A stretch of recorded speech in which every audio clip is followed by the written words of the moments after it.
ॐ श्री महागणपतये नमः। ॐ श्री सरस्वत्यै नमः। ॐ श्री गुरुभ्यो नमः। अथ द्वितीयोऽध्यायः। सञ्जय उवाच तन्तता कृपयाविष्टम् अश्रुपूर्णाकुलेक्षणं विषीदन्तमिदं वाक्यम् उवाच मधुसूदनः। श्रीभगवानुवाच कुतस्त्वाकश्मलमिदं विषमे समुपस्थितम् अनार्यजुष्टमस्वर्ग्यम् अकीर्तिकरमर्जुन। क्लैब्यं मास्मगमः पार्थ नैतत्त्वय्युपपद्यते क्षुद्रं हृदय दौर्बल्यं त्यक्तोत्तिष्ठ परन्तप। अर्जुन उवाच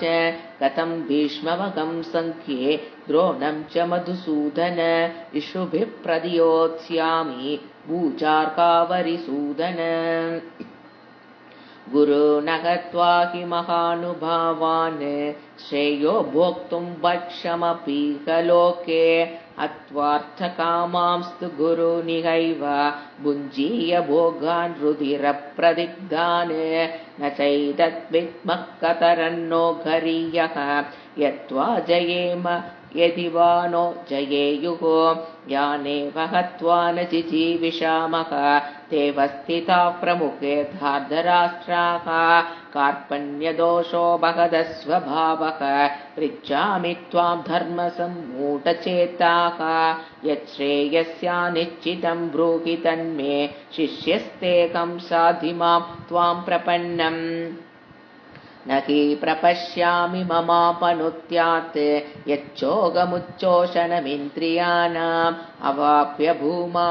वसपत्नवृद्धं राज्यं सुराणामपि चाधिपत्यम्। सञ्जय उवाच एवमुक्त्वा ऋषिकेशं गुडाकेशः परन्तप न योत्स्य इति गोविन्दम् उक्त्वा तूष्णीं बभूवः। तमुवाच ऋषिकेशः प्रहसन्निव भारत सेनयोरुभयोर्मध्ये विषीदन्तमिदं वचः। श्रीभगवानुवाच अशोच्यानन्वशोचस्त्वं प्रज्ञावादांश्च भाषसे गतासून गतासूं च नानुशोचन्ति पण्डिताः न त्वेवाहं जातुनासं न त्वं नेमे जनाधिपाः न चैव न भविष्यामः सर्वे वयमतः परम्। देहिनोऽस्मिन् यथा देहे कौमारं यौवनं जरा तथा देहान्तरप्राप्तिः धीरस्तत्र न मुह्यते मात्रा स्पर्शास्तु कौन्तेय शीतोष्णसुखदुःखदाः आगमापाहिनो नित्याः तां स्थितिक्षस्व भारत यं के नव्यतयन्त्येते पुरुषं पुरुषशभ समदुःखसुखं धीरं सोवृतत्वाय कल्पते नासतो विद्यते भावः न भावो विद्यते सतः उभयोरपि दृष्टोऽन्तः त्वनयोस्तत्त्वदर्शिभिः अविनाशि तु तद्विद्धि येन सर्वमिदं ततं विनाशमव्ययस्यास्य न कच्चित् कर्तुमर्हति अन्तवन्त इमे देहाः नित्यस्योक्ता शरीरिणः अनाशिनो प्रमेयस्य तस्माद्युध्यस्व भारत य एनं वेत्ति हन्तारं यश्चैनं मन्यते हतम् उभौ तौ न विजानीतः नायं हन्ति न हन्यते न जायते म्रियते वा कदाचित् नायं भूत्वा भविता वा न भूयः अजो नित्यः शाश्वतोऽयं पुराणः न हन्यते हन्यमाने शरीरे वेदा विनाशिनं नित्यं य एनमजमव्ययं कथं च पुरुषः पार्थ गङ्घातयति हन्तिकम् वासांसि जीर्णानि यथा विहाय नवानि गृह्णाति नरोपराणि तथा शरीराणि विहाय जीर्णानि अन्यानि संयाति नवानि देहि नैनं चिन्तन्ति शस्त्राणि नैनं दहति पावकः न चैनं क्लेदयन्त्यापः न शोषयति मारुतः अच्छेद्योऽयमदाह्योऽयम् अक्लेद्यो शोष्य एव च नित्यः सर्वगतस्थाणुः अचलोऽयं सनातनः अव्यक्तोऽयमचिन्त्योऽयम् अविकार्योऽयमुच्यते तस्मादेवं विदित्वैनं नानुशोचितुमर्हसि अथ चैनं नित्यजातं नित्यं वा मन्यसे मृतं तथापि त्वं महाबाहो नैवं शोचितुमर्हसि जातस्य हि ध्रुवो मृत्युः ध्रुवं जन्म मृतस्य च तस्मादपरिहार्येत्ते न त्वं शोचितुमर्हसि अव्यक्तादीनि भूतानि व्यक्तमध्यानि भारत अव्यक्तनिधनान्येव तत्र का परिदेवना आचर्यवत् पश्यति कश्चिदेनम् आचर्यवत् वदति तथैव चान्यः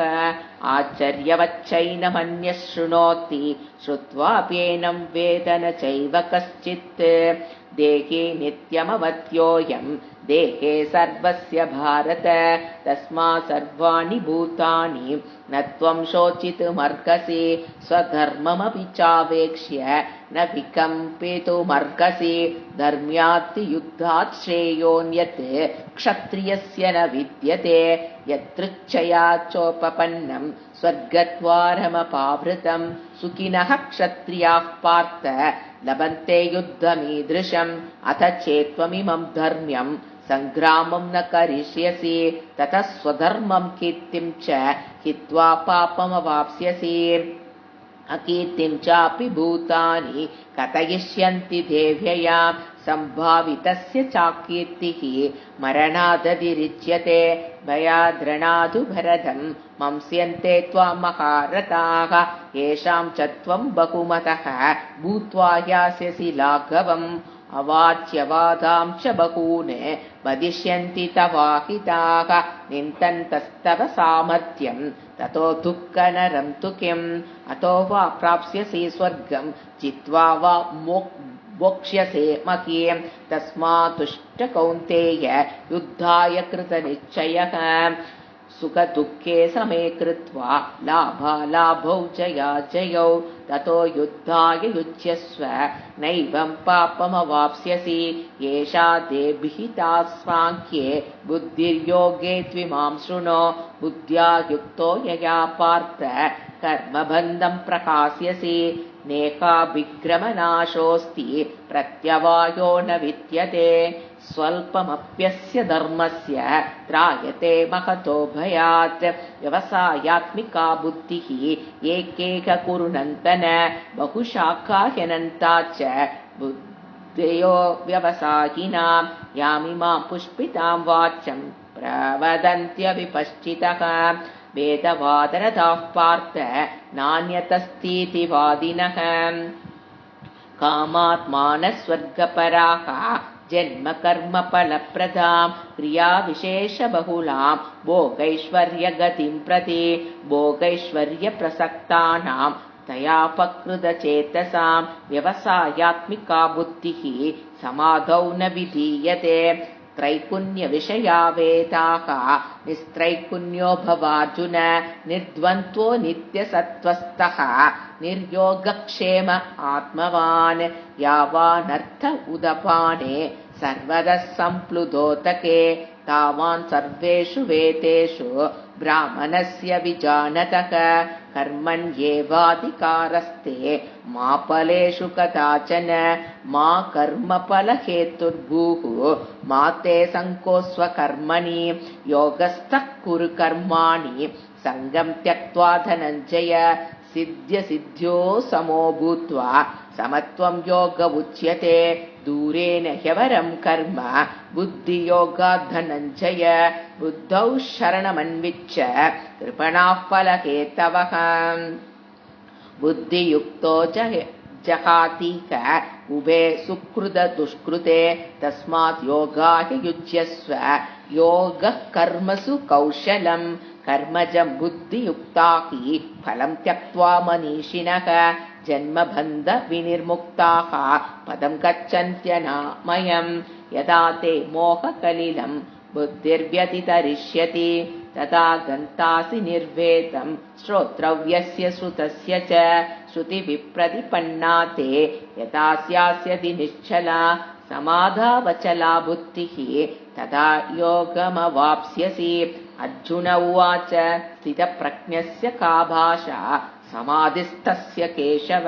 स्थितधि किं प्रभाषेत किमासीत व्रजेत किम्। श्रीभगवानुवाच प्रजहाति यदा कामान् सर्वान् पार्थमनोगतान् आत्मन्येवात्मना तुष्टः स्थितप्रज्ञस्तदोच्यते दुःखेष्वनुद्विग्नमनाः सुखेषु विगतस्पृहः वीतरागभयक्रोधः स्थितधीर्मुनिरुच्यते यः सर्वत्राणभिस्नेहः तत्तत्प्राप्य शुभाशुभम् नाभिनन्दति न त्वेष्टि तस्य प्रज्ञा प्रतिष्ठिता।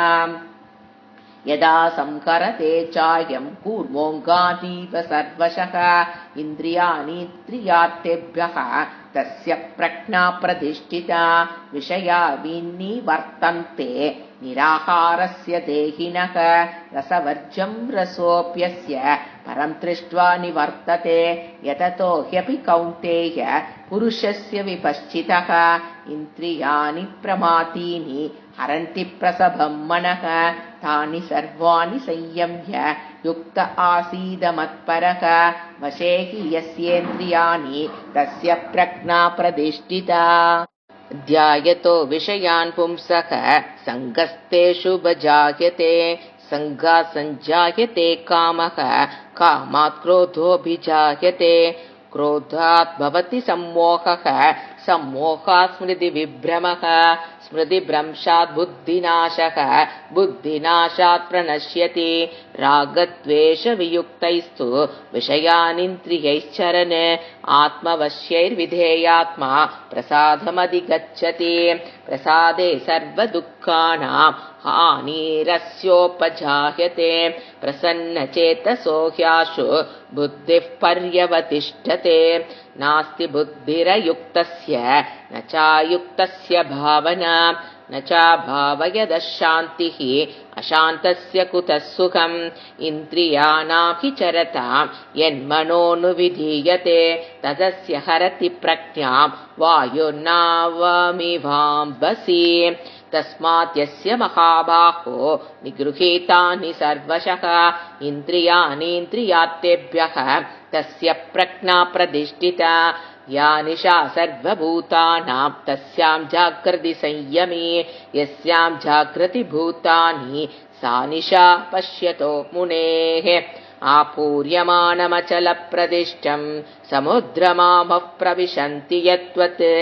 तत्त्वत् कामायं प्रविशन्ति सर्वे स शान्तिमाप्नोति न कामकामी विहाय कामान्यः सर्वान् पुमांश्चरति निःस्पृहः निर्ममो निरकङ्कारः स शान्तिमधिगच्छति एषा भ्रामिस्थितिः पार्थ नैनां प्राप्य विमुह्यते स्थित्वा स्यात्मन्तकालेऽपि ब्रह्मनिर्वाणमृच्छति। ओम तत्सत् इति श्रीमद्भगवद्गीतासु उपनिषत्सु ब्रह्मविद्यायां योगशास्त्रे श्रीकृष्णार्जुनसंवादे सांख्ययोगो नाम 2य अध्यायः।